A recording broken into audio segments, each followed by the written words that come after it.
Hello, this is a Bluthner overstrung overdamper. So it's a really excellent piano. It's made in 1897, but the problem is it's an overdamper. All Bluthners of this age are overdampers, and the tone, as you'd expect from Bluthner, is really amazingly good.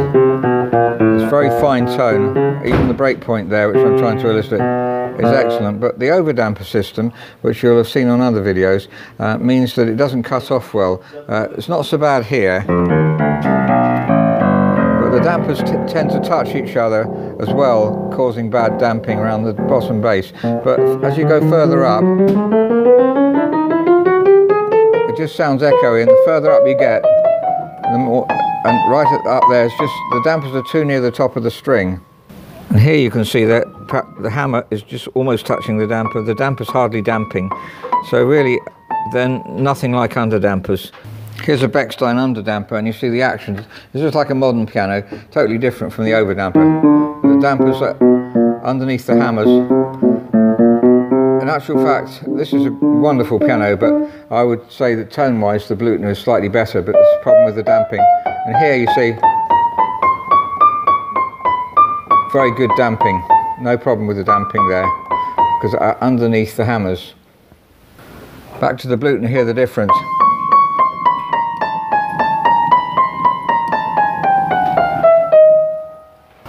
This overdamper has a cage mechanism here, what we call a sort of cage mechanism. It looks like a cage, and really, as I say, it's not anything like it. The only advantage might be that you haven't got springs to wear out and it's operated by gravity, but it just isn't good enough. So the task here will be to replace these dampers with an underdamper system. The whole action needs replacing, and on the second part of the video you'll see the finished result. While we're getting a new action replaced, we're also going to restring the piano, because although it's a beautiful tone these strings are, but the tuning pins are just beginning to be a bit loose. They're not really loose, I would say, but if we're going to redo the whole action, we might as well replace the tuning pins with larger pins. Therefore we restring the piano. So it's going to be quite a long job, and we'll make a video once it's all finished off. Major problem with restringing Bluthners is that the original strings are so wonderful tone. This has actually been restrung at some stage, but the excellent strings, they tend to be very high tensile as well, so that they have to be very careful when you tune it that you don't break any of them. But they're such a good tone, and I'm going to play them through. I'm going to have a listen when it's finished to see if the tone's as good.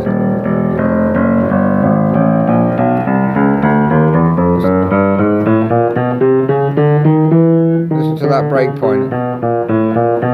That's a sign of a high quality piano. Also a great match where the copper strings start.